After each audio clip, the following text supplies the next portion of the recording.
Assalamualaikum warahmatullahi wabarakatuh. Selamat datang di acara TTM Tanya-Tanya Mahasiswa. Nah, kali ini kami dari kelompok 6, saya sendiri Dian Mama Romdan dengan NPM 2006026 sebagai host di sini dan juga rekan Saya Dimas Wahidi dengan NPM 2006132 sebagai co-host. Tema pembicaraan kali ini adalah makhluk individu, nilai, moral, dan hukum. Dan di sini kami sudah mendatangkan narasumber dari salah satu perguruan tinggi terkait dengan tema yang akan kami bahas di sini. Pembahasan hari ini kita mulai dengan topik manusia sebagai makhluk individu dan manusia sebagai makhluk sosial. Individualisme berpangkal pada konsep dasar ontologis bahwa pada hakikatnya manusia adalah makhluk individu yang bebas, berpendapat bahwa kepentingan individual lah yang harus diutamakan. Sebagai contoh, hanya ada satu pemikiran di mana orang itu hanya memikirkan dan mementingkan dirinya sendiri. Seperti tetangga A dan tetangga B, di mana tetangga A lah yang hanya mementingkan dirinya sendiri. Nah, untuk contohnya sendiri, hanya ada satu di dalam pikiran orang individualis ini, yaitu dia hanya mementingkan dirinya sendiri tanpa memikirkan kepentingan orang lain. Contohnya seperti tetangga A yang menaruh sengaja motornya di bahu jalan,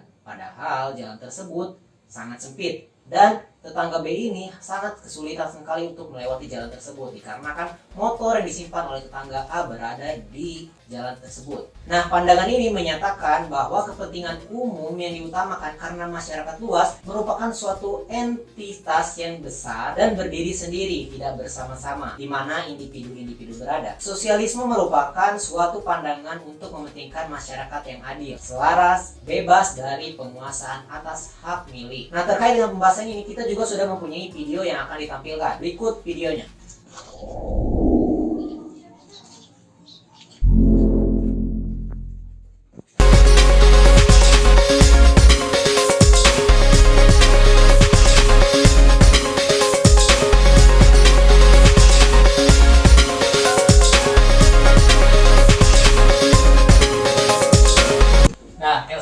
Elsa sebagai narasumber yang mengalami problematika yang sama nih ya, terkait video yang tadi. Nah, Elsa sebagai yang mengalami ini, bagaimana sih perasaan Elsa nih? Ya, jadi hal ini sangat mengganggu sekali ya terhadap warga sekitar, dikarenakan hal tersebut jadi akses jalan terhalangi. Juga para pengguna menjadi kesulitan untuk mengakses jalan. Walaupun masyarakat sekitar sudah menegur ada oknum tetangga tersebut, namun tetangga tersebut masih seringkali tetap melakukan hal yang serupa. Iya. Nah, Elsa nih kan barusan problematika Elsa sebagai yang merasa ya. Nah, Elsa kalau misalkan inian solusinya gitu, Elsa sebagai orang yang mengalami nih, solusinya bagaimana sih supaya Elsa tuh atau misalkan supaya bisa mengubah si tetangga tersebut? Solusi problematika dalam ISBD tersebut, kita bisa memberikan sosialisasi dan pembahasan pada seluruh masyarakat.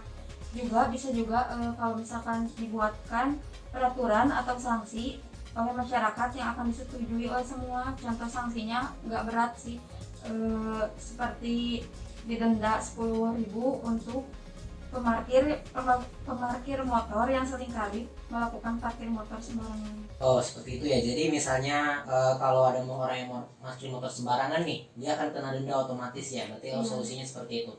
Nah, kalau kita melihat ke sisi informatika, teknologi, apa sih solusi dari yang bisa kita lakukan secara teknologi ini? Boleh mungkin dijelaskan?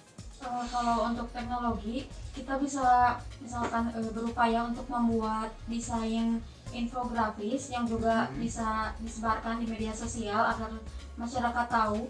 Tapi juga kita bisa membuat desain mural atau gambar dinding yang mana bisa membuat masyarakat yang tidak mempunyai media sosial bisa mengetahui lewat situ. Oh iya, bagus. Jadi secara tidak langsung kalau misalkan yang kuliah atau nggak punya HP mungkin ya bisa melihat di dinding gitu ya kalau misalkan dia jalan gitu ya, solusinya seperti itu mungkin.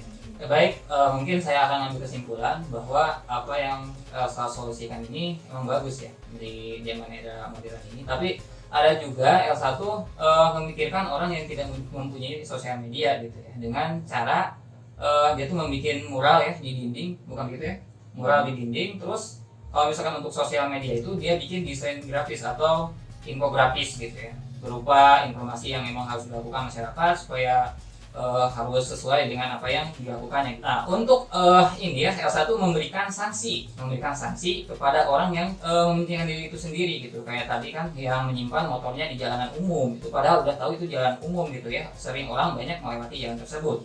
Nah, untuk menanggulangi itu, Elsa itu memberikan sanksi gitu ya. Nggak besar katanya, cuma 10.000, tapi itu insya Allah bisa membuat dia itu jerah. Terima kasih untuk saudara Elsa ya yang sudah memberikan pengalaman dan juga solusi yang diberikannya itu sangat-sangat bagus sekali. Kita mesti apresiasi dari apa yang disampaikan oleh saudari Elsa ini.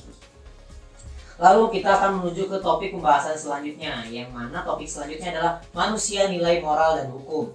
Pada hakikatnya, perilaku dan perbuatan manusia baik secara pribadi maupun hidup bermasyarakat selalu terikat pada norma dan moral hukum yang berlaku. Diciptakannya norma moral dan norma hukum yaitu bertujuan untuk mewujudkan kehidupan masyarakat yang tertib, aman, damai, dan sejahtera. Meskipun tujuan dan fungsinya dari dibuatnya norma, moral, dan hukum sudah sangat jelas, namun di Indonesia sendiri masih banyak problematika yang berkaitan dengan norma, moral, dan norma hukum. Problematika yang dialami Indonesia saat ini itu terjadi akibat kurangnya pendidikan karakter. Nah, sehingga dimana ketika manusia mendapatkan kesempatan untuk melakukan sesuatu perbuatan yang tidak baik, maka dia tidak akan segan-segan untuk melakukannya. Masalah ini merupakan masalah yang berkaitan dengan akhlak manusia di Indonesia terutama, yang mana keadaan ini didukung oleh krisis kepemimpinan di negeri ini sendiri. Karena masih sangat minimnya wakil rakyat yang berpihak pada hak-hak keadilan hukum yang ada di Indonesia ini sendiri. Namun pendidikan karakter juga harus dibentuk dari dini, yaitu dari mulai lingkungan keluarga atau sekitar kita. Terkait dengan pembahasan kali ini, kita juga mempunyai video yang dikirimkan oleh salah satu narasumber yang kita datangkan hari ini. Berikut videonya.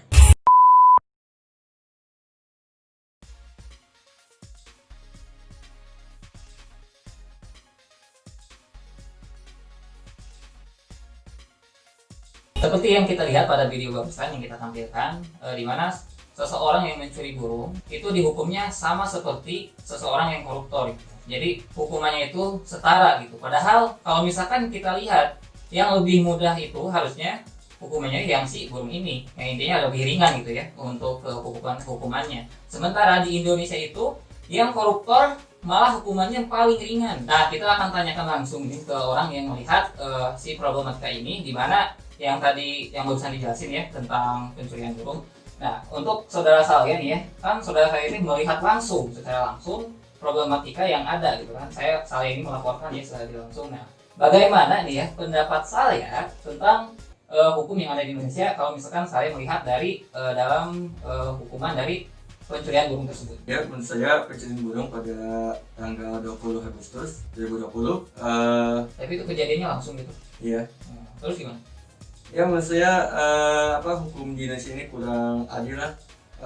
Masa yang curi burung hukumannya harus setara dengan koruptor? Lebih berat malah. Iya. Sementara kalau koruptor malah hukumannya cuma di penjara, tetapi hartanya tidak diambil oleh negara. Ada dendam gitu. Iya. Nah, saya ketika melihat itu, saya mungkin punya solusi atau mungkin punya ide nih supaya ini tuh tidak terjadi lagi ke depannya gitu ya. Nah, menurut saya ini gimana sih solusinya supaya tidak terjadi lagi gitu? Kita mengingatkan dulu kepada masyarakat agar kita tahu seberapa parahnya problematika ini. Seperti contoh problematika pencurian burung yang diponis penjara. Nah, kalau saya lihat dari kasus ini, kita bisa menyerahkan kepada pemerintah untuk bersikap adil dan jujur. Jadi menggerakkan masyarakat gitu ya. Iya. Nah, untuk yang disampaikan oleh saudara saya terkait solusi yang diberikan, bagaimana sih tanggapan saudara secara teknologi? Apalagi kita sekarang berhubungan gadget apapun itu. Boleh saudara? Untuk secara sekarang masyarakat kan udah sangat aktif di dunia internet, masyarakat informasi. Banyak hal yang bisa kita lakukan untuk memanfaatkan teknologi dalam mencari solusi dalam problematika ini, seperti infografis tentang bahaya melakukan hal-hal ini atau penyuluhan ya. Itu ya penyuluhan tentang hukum-hukum yang harusnya dilakukan di negeri kita ini ya. Oh iya. Baik, mungkin kita akan ambil kesimpulan ya dari penjelasan saya sebagai narasumber dan juga penjelasan Kang Fajar, di mana untuk secara SBD-nya dia tuh bilang kalau misalkan kita sebagai mahasiswa harus menyerukan masyarakat gitu, untuk menyerukan masyarakat untuk menggerakkan supaya keadilan ini ditegakkan gitu. Dan untuk secara informatika yang dijelaskan tadi oleh Kang Fajar ya, mungkin itu kayak bikin poster atau desain grafis ya gitu ya kan. Iya. Nah, supaya orang lain tuh melihat, atau misalkan ya lebih bagusnya atasan kita ya, pemerintah kita melihat ya. Ya, apalagi kan sekarang sudah zamannya media sosial ya, jadi semua hal apapun bisa kita lakukan di media sosial, terutama kita bisa bertindak sebagai aktivis untuk penggerak hukum yang adil di negara ini. Dan lagi ya kan, kalau misalkan kita media sosial itu cepat ya ininya, Iya, merambat benar sekali, cepat banget, asli cepat banget. Jadi ini adalah teknologi paling mutakhir gitu lah, kalau misalkan bisa dibilang mah media sosial itu ketika kita men-share sesuatu pasti langsung nyampe ke pemerintah gitu ya. Ya mungkin seperti itu untuk kesimpulan dari Kang Fajar dan Kang saya ya gitu sebagai narasumber. Jadi cukup segitu aja dulu bincang-bincang kita pada hari ini. Terima kasih buat kalian yang sudah nonton atau setia mendengarkan obrolan dari para narasumber ini.